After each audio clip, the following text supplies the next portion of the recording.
আজ বৃহস্পতিবারের রাত।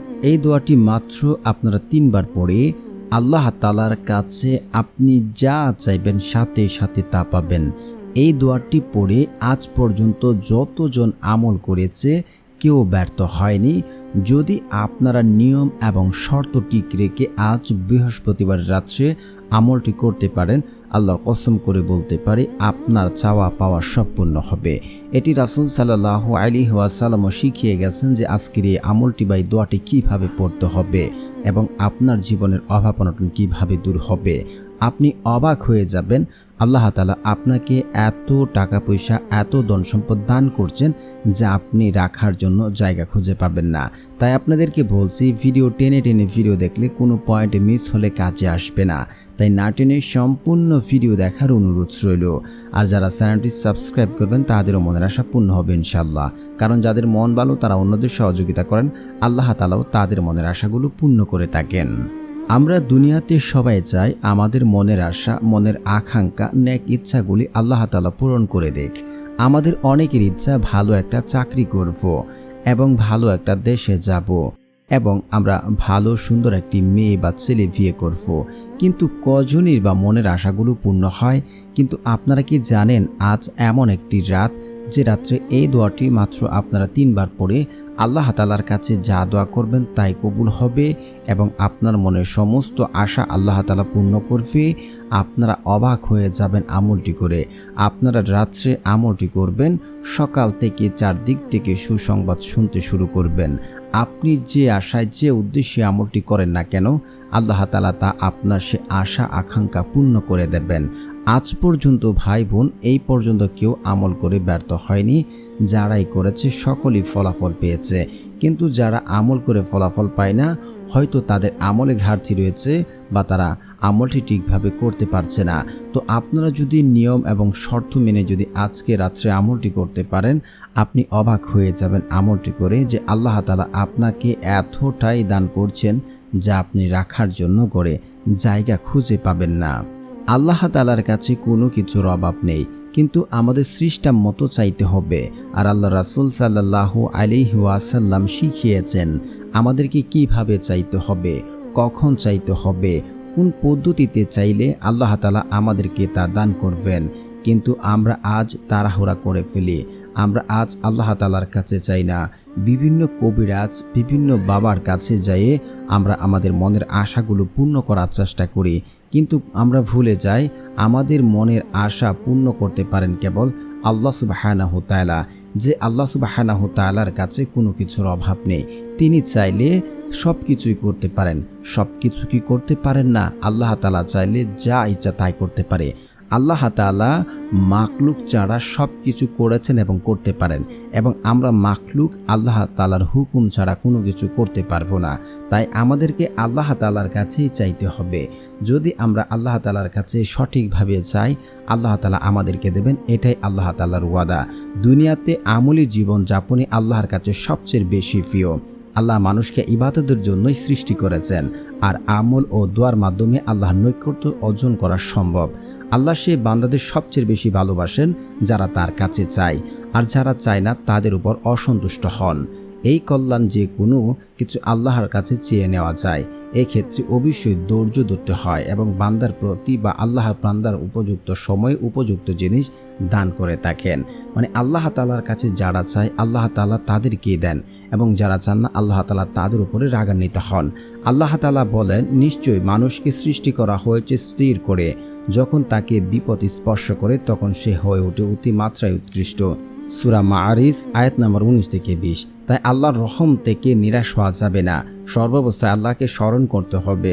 আল্লাহর দয়া অনুগ্রহ চাদর সবসময় আমাদেরকে আবৃত করে রেখেছেন। তো আল্লাহ তাআলা আমাদের অভাব থেকে মুক্তির জন্য আল্লাহ তাআলার কাছে চাইতে হবে। আর আল্লাহ তাআলার বান্দার প্রার্থনা ফিরিয়ে দেন না। আল্লাহ বলেন, আর তোমাদের রব বলেছেন, তোমরা আমাকে ডাকো, আমি তোমাদের ডাকে সাড়া দেব। নিশ্চয়ই যারা অহংকার বশত আমার ইবাদত থেকে মুখ ফিরিয়ে থাকে তারা অচিরে লাঞ্ছিত অবস্থায় জাহান্নামে প্রবেশ করবে। সূরা গাফির আয়াত নাম্বার 60। তো আমরা এই আয়াত থেকে জানতে পারি আল্লাহ তাআলা বলছেন যে তোমরা আমাকে ডাকো, আমি তোমাদের ডাকে সাড়া দেব। নিশ্চয়ই যারা অহংকার বশত আল্লাহ তাআলার ইবাদত থেকে মুখ ফিরিয়ে নেয়, আল্লাহ তাআলা তাদেরকে লাঞ্ছিত অবস্থায় জাহান্নামে প্রবেশ করাবেন। তো প্রিয় বন্ধুরা, আমরা আল্লাহ তাআলার কাছে আজকে বৃহস্পতিবার রাত্রে কিভাবে এই আমলটি করে আল্লাহ তাআলার কাছে চাইবো আমাদের চাওয়া পাওয়া পূর্ণ করার জন্য। তো সর্বপ্রথম বৃহস্পতিবার রাত্রে আপনারা উত্তম রূপে উজু করবেন, সবচেয়ে উত্তম রূপে উজু করবেন এবং আপনারা তাহাজ্জুদের নামাজ পড়বেন। কারণ ওই সময় আল্লাহ তাআলা তার বান্দাদেরকে নিজে ডাকতে থাকেন, কার কি লাগবে, কে অভাবে আছে, কে সমস্যায় আছে, এভাবে আল্লাহ তাআলা তার বান্দাদেরকে ডাকতে থাকেন।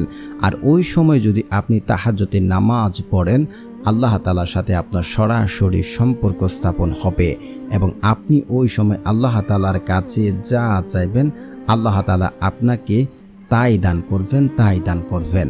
তো আপনারা উত্তম রূপে উজু করে 2 রাকাত, 4 রাকাত, 8 রাকাত, 12 রাকাত, যার যত রাকাত ভালো লাগে আপনারা পড়বেন। আপনারা রাত্রি 3টা থেকে 3টা 50 পর্যন্ত তাহাজ্জুদের সময়টা থাকে, বা আপনারা রাত্রি 2টা থেকে 3টা 50 পর্যন্ত আপনারা তাহাজ্জুদের নামাজটুকু আদায় করতে পারবেন। তারপরে হচ্ছে আপনারা জায়নামাজে বসে আপনারা বেশি বেশি করে আল্লাহ তাআলার জিকির করবেন। সুবহানাল্লাহ, সুবহানাল্লাহ, সুবহানাল্লাহ, লা ইলাহা ইল্লাল্লাহ, লা ইলাহা ইল্লাল্লাহ, আলহামদুলিল্লাহ, আলহামদুলিল্লাহ, আলহামদুলিল্লাহ। এই 3টি জিকির আপনারা 33 বার করে পড়ে নেবেন। তারপরে হচ্ছে আপনারা আল্লাহ তাআলার কাছে ইস্তেগফার মানে ক্ষমা প্রার্থনা করবেন। কারণ ইস্তেগফারের এতটাই গুরুত্বপূর্ণ, যে ব্যক্তি আল্লাহ তাআলার কাছে ক্ষমা চাইবে, আল্লাহ তাআলার কাছে তওবা করবে, আপনারা সূরা নূহ আয়াত নাম্বার 10 থেকে 12টা যাচাই করবেন যে আল্লাহ রাব্বুল আলামিন তার জীবনের সমস্ত গুনাহ ক্ষমা করে দেবেন এবং তার যদি অভাব অনটন থাকে তা দূর করবেন এবং তাকে সন্তান সন্তুষ্টি দিয়ে ভরে দেবেন। আর যে ব্যক্তি বেশি বেশি আস্তাগফিরুল্লাহ ইস্তেগফার পড়বে, আপনারা আবু দাউদ হাদিস নাম্বার 1518 একটু যাচাই করবেন। এতে বলা রয়েছে যে ব্যক্তি ইস্তেগফার পড়ে তার জীবনের অভাব অনটন, দারিদ্রতা, বিপদ আপদ, টাকার সমস্যা সবকিছু আল্লাহ তাআলা দূর করে দেবেন। সুবহানাল্লাহ। এবং তাকে এমন কোনো যদি বিপদে পড়ে যে বিপদ থেকে উদ্ধার হতে পারছে না, সে বিপদ থেকে আল্লাহ তাআলা কুদরতিভাবে উদ্ধার করবেন এবং ওই ব্যক্তিকে এমন জায়গা থেকে, এমন সকল উৎস থেকে রিজিক দান করবেন যা সে কোনোদিন কল্পনা করেনি এবং সে চিন্তাও করেনি। অবশ্যই আপনারা 100 বার ইস্তেগফার পড়বেন। আস্তাগফিরুল্লাহ, আস্তাগফিরুল্লাহ, আস্তাগফিরুল্লাহ, আস্তাগফিরুল্লাহ। তারপরে হচ্ছে আপনারা আস্তাগফিরুল্লাহ আস্তাগফিরুল্লাহ পড়বেন না, তাহলে উচ্চারণ হবে না। তারপর আপনারা রাসূল সাল্লাল্লাহু আলাইহি ওয়াসাল্লামের উপরে দুরূদ শরীফ পড়বেন।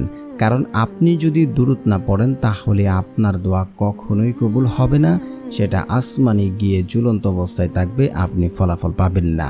তো আপনারা প্রথমেই যারা দুরূদ ইব্রাহিম পারেন 3 বার পড়বেন, না হয় এই ছোট্ট দুরূদটা পড়ে নেবেন। সাল্লাল্লাহু আলাইহি ওয়াসাল্লাম, সাল্লাল্লাহু আলাইহি ওয়াসাল্লাম, সাল্লাল্লাহু আলাইহি ওয়াসাল্লাম। এভাবে আপনারা প্রথম 3 বার পড়বেন, তারপর আবার দোয়া শেষে 3 বার সাল্লাল্লাহু আলাইহি ওয়াসাল্লাম, সাল্লাল্লাহু আলাইহি ওয়াসাল্লাম, সাল্লাল্লাহু আলাইহি ওয়াসাল্লাম। প্রথমে 3 বার, দোয়া শেষে 3 বার পড়ে নেবেন। তারপরে হচ্ছে আপনারা একবার আয়াতুল কুরসি পড়বেন। আয়াতুল কুরসির অনেক ফজিলত রয়েছে। যে ব্যক্তি নিয়মিত আয়াতুল কুরসি পড়ে 5 ওয়াক্ত নামাজের পর সে মৃত্যু হচ্ছে না বিদায় তার, সে জান্নাতে যাচ্ছে না। মানে যে ব্যক্তি আয়াতুল কুরসি পড়বে সে মৃত্যুবরণ করার সাথে সাথে সে জান্নাতে যাবে, যদি 5 ওয়াক্ত নামাজের পরে আমলটি করে। তো অবশ্যই আপনারা আজকে একবার আয়াতুল কুরসি পড়বেন। আল্লাহু লা ইলাহা ইল্লা হুয়াল হাইয়ুল কাইয়্যুম লা তাখুযুহু সিনআতু ওয়া লা নাওম লাহু মা ফিস সামাওয়াতি ওয়া মা ফিল আরদ মান জাল্লাযী ইয়াশফাউ ইনদাহু ইল্লা বিইজনিহি ইয়া'লামু মা বাইনা আইদিহিম ওয়া মা খালফাহুম ওয়া লা ইউহিতুনা বিশাইইন মিন ইলমিহি ইল্লা বিমা শাআ ওয়াসি'a কুরসিয়ুস সামাওয়াতি ওয়াল আরদ ওয়া লা ইয়াউদুহু হিফযুহুমা ওয়া হুয়াল আলিয়্যুল আযীম। আপনারা এভাবে পড়ে নেবেন। তারপরে হচ্ছে আপনারা একবার সূরা ফাতিহা পড়বেন, তারপর আপনারা সূরা ইখলাস 3 বার পড়বেন। তারপর আপনারা এই শক্তিশালী দোয়াটি পড়ে নেবেন। দোয়াটি হচ্ছে আল্লাহুম্মা ইন্নী আসআলুকা বিআন্না লাকাল হামদু লা ইলাহা ইল্লা আনতাল মান্নান বাদিউস সামাওয়াতি ওয়াল আরদ ইয়া জাল জালালি ওয়াল ইকরাম ইয়া হাইয়ু ইয়া কাইয়ুম। আমি আবারও পড়ছি যাতে আপনাদের পড়তে সুবিধা হয়। আল্লাহুম্মা ইন্নী আসআলুকা বিআন্না লাকাল হামদু লা ইলাহা ইল্লা আনতাল মান্নান বাদিউস সামাওয়াতি ওয়াল আরদ ইয়া জাল জালালি ওয়াল ইকরাম ইয়া হাইয়ু ইয়া কাইয়ুম।